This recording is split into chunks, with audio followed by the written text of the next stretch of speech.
আওয়ামী লীগ হলো একটা বিশ্বাস, এ বিলিভ, যেটা এদেশের ৬ কোটি মানুষ মস্তিষ্কে এবং মনে ধারণ করেন। তাহলে মস্তিষ্ক যদি ৬ কোটি হয় আর মনও ৬ কোটি, তাহলে ১২ কোটি। এই ১২ কোটি মানে ৬ কোটি মন আর ৬ কোটি মস্তিষ্ক। আওয়ামী লীগ তো একটা ইতিহাস। সেই ইতিহাসের ধারাবাহিকতায় ১৯৫৪ সন, সেই ইতিহাসের ধারাবাহিকতা ৫২ থেকে শুরু করেন, ১৯৫২। এবং এই যে ছাত্রলীগ আমরা বলি, ছাত্রলীগ কিন্তু আওয়ামী লীগের সেই পুরনো সংগঠন। তো ছাত্রলীগ শুরু হয়েছে সেই কি বলবো পাকিস্তান জমানা থেকে। সেই পাকিস্তান জমানা থেকে প্রথমে ছাত্রলীগ, তারপরে আওয়ামী লীগ, আওয়ামী মুসলিম লীগ, তারপরে আওয়ামী মুসলিম লীগ থেকে মুসলিম লীগ, তারপরে ৫৪ যুক্ত ফ্রন্ট নির্বাচন। এই যে একটা সুদীর্ঘ ইতিহাস, পরতে পরতে তারা তৈরি করেছে একটা সফলতার, মুক্তিযুদ্ধে যেভাবে তাদের সফলতা, এদেশের বহু সফলতার সূতিকাগার যেভাবে আওয়ামী লীগ, তদ্রূপ বহু ব্যর্থতার সূতিকাগার তারাই মন্দ কাজগুলো শুরু করেছে। ইতিহাস আপনি কিভাবে দাফন করবেন? ইতিহাস তো কখনো দাফন করা যাবে না, ঘুরে ফিরে নামগুলো আসবে। আপনি মেট্রো রেলকে কিভাবে দাফন করবেন বলেন? ৩০০ ফিটকে আপনি কিভাবে দাফন করবেন? আপনি সেই রূপপুর পারমাণবিক কেন্দ্র, এটাকে কিভাবে দাফন করবেন? How it is possible? কি করে করবেন আপনি বলেন? ফলে অ্যাজ এ হোল এই যে স্বরাষ্ট্রমন্ত্রী যে কথাগুলো বলছেন, আলটিমেটলি এই কথাগুলো আওয়ামী লীগের পক্ষে চলে যাচ্ছে, কথাগুলো ভারতের পক্ষে চলে যাচ্ছে। এবং তিনি যত বেশি অ্যাকশন দেখাবেন, এই সমস্ত ব্যাপারে যত নেতিবাচক কথাবার্তা বলবেন, ততই তাকে সবাই সালাউদ্দিন বলবে, ততই তাকে সবাই শিলং সালাউদ্দিন বলবে, ততই তাকে সবাই ভারতের এজেন্ট বলবে। এবং এটা তার কপাল খারাপ। আওয়ামী লীগের যে বিশ্বাস এবং যে আদর্শ এবং যে নীতি, সেটা জয় বাংলা হোক, তারপরে জয় বঙ্গবন্ধু হোক, শেখ হাসিনা হোক, বাংলাদেশি মানে বাঙালি জাতীয়তাবাদ হোক, ধর্মনিরপেক্ষতা হোক, মুক্তিযুদ্ধ হোক, মানে এই যে তার যে অনেকগুলো ন্যারেটিভ রয়েছে, আদর্শ রয়েছে। প্রথমত আওয়ামী লীগ এটা বিশ্বাস।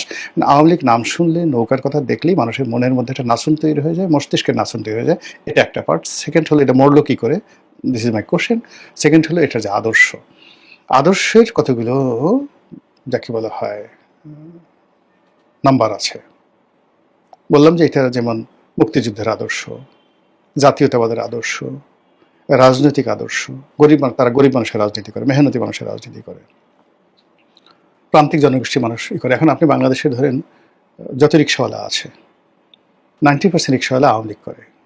যত মজুর আছে, মুটে আছে, ম্যাথর আছে, নাফিত আছে, ধোপা আছে, 90% আওয়ামী লীগ করে। এদেশের যত দলিত সম্প্রদায় রয়েছে, উপজাতীয় সম্প্রদায় রয়েছে, 90% আওয়ামী লীগ করে। হিন্দু সম্প্রদায় 90% আওয়ামী লীগ করে। তা এই মানুষগুলো তারা কোনো আদর্শ বুঝে না, এটা তারা বিশ্বাসে লালিত হয়। আর এদেশের কবি, সাহিত্যিক, শিল্পী থেকে শুরু করে বড় বড় ব্যবসায়ী, এখন সবাই, বেশিরভাগ মানুষ আওয়ামী লীগ করে। এদের যে অ্যাক্টিভিটি, এদের যে কর্মকাণ্ড আদর্শের ভিত্তিতে, তার কি মরণ হয়েছে? এরা কি এখন জয় বাংলা আন্দোলিত হয় না? এরা কি এখন ৩২ নম্বরে যেতে চায় না? এরা কি শেখ হাসিনার কথা শুনে রোদন করে না? এরা কি সকাল বিকাল খোঁজ নেয় না আওয়ামী লীগ আবার কবে আসবে? এখানে মরণ হলো কোন জায়গাতে আপনি বলেন? পার্লামেন্টে এইবার দেখলাম মার্কিন যুক্তরাষ্ট্রের যে স্বাধীনতা দিবস, সেই স্বাধীনতা দিবস উপলক্ষে তাদের অনুষ্ঠান এই পার্লামেন্টের দক্ষিণ প্লাজাতে হলো। এখানে লাল কার্পেট বেছানো হলো, এখানে মার্কিন জাতীয় সঙ্গীত পরিবেশিত হলো। এখানে রাষ্ট্রদূত, মার্কিন রাষ্ট্রদূত, তিনি সেই জাতীয় সঙ্গীত, মার্কিন জাতীয় সঙ্গীতের সঙ্গে সঙ্গে just like viceroy, just like president, just like অনেক কিছু, মানে ছোট্ট একটা জায়গাতে প করে বাদ্য বাজাচ্ছিল, কিন্তু যেভাবে তিনি গার্ড অফ অনারের মতো করে অভিবাদন গ্রহণ করছিলেন, মনে হচ্ছিল ওই সংসদ তার, ওই চত্বরের অধিকার কেবল তার। আমার কাছে মনে হলো যে চিৎকার করে কান্না করি। ওই দৃশ্য দেখার পর মনে হলো যে চিৎকার করে কান্না করি। আর আমাদের মন্ত্রী এমপিরা ওখানে যে বক্তব্য দিয়েছেন, তাদের বক্তব্য শুনে মানে একজন নাগরিক হিসেবে এতটা অসহায়, এতটা দুর্বল এই স্বাধীন বাংলাদেশে আমার কখনো মনে হয়নি। আমি যখন প্রথম এই দৃশ্যটা ইন্টারনেটে দেখি। আমি ভাবতে পারিনি যে এটি সংসদের দক্ষিণ প্লাজাতে হচ্ছে। আমি শুধুমাত্র দেখেছিলাম যে বাংলাদেশে সেই মার্কিন যুক্তরাষ্ট্রের জাতীয় দিবস পালিত হচ্ছে। রাষ্ট্রদূত ব্রেন্ট ক্রিস্টেনসেন তিনি অভিবাদন গ্রহণ করছেন এবং বাদ্য বাজছে, জাতীয় সঙ্গীত বাজছে। এটা কোন জায়গাতে এটা আমি বুঝতে পারিনি, কিন্তু এরকম দৃশ্য আমি কখনো ইতিপূর্বে দেখিনি। ওটাই আমার কাছে অদ্ভুত, ভয়ঙ্কর এবং অশনি সংকট বলে মনে হচ্ছিল।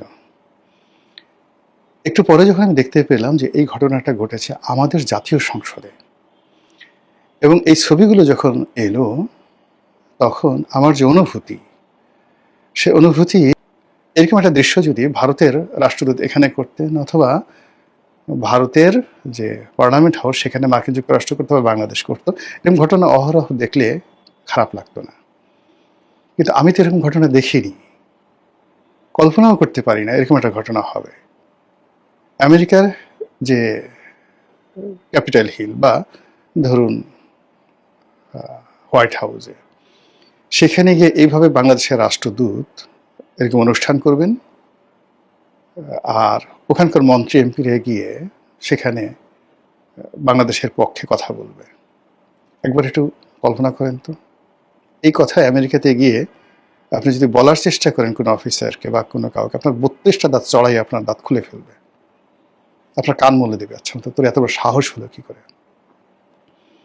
আপনি একটু চীনে গিয়ে এই কথাটা বলে আসেন তো, যে ঠিক আছে চীনের সঙ্গে আমার খুব ভালো বন্ধুত্ব, মালয়েশিয়ার সঙ্গে বলে আসেন যে তোমাদের পার্লামেন্ট হাউসের সামনে এই দেখো আমরা যেভাবে আমাদের পার্লামেন্ট ভবনের সামনে আমেরিকার পতাকা উড়াতে দিয়েছি এবং আমেরিকার রাষ্ট্রদূতকে সেখানে লাল গালিচা বিছিয়ে অনুষ্ঠান করতে দিয়েছি, আগামী 26শে মার্চ বা 16ই ডিসেম্বর আমরা মালয়েশিয়ার এই পার্লামেন্ট হাউসে মানে আমি এই অনুষ্ঠানটা করব, একটু বলে দেখান তো। কিংবা একটু চীনে এত খাতির করে আসলে চীনে একটু বলে দেখেন তো, এই যে যারা এই অনুষ্ঠানটার অনুমতি দিয়েছেন বা যা অনুষ্ঠানে অংশগ্রহণ করেছেন তাদেরকে অনুরোধ করবে একটু বলে দেখেন শুধু কথাটা, তারপর একটা সংবাদ সম্মেলন করেন, কান ধরে উঠা বসা করবো সবার সামনে।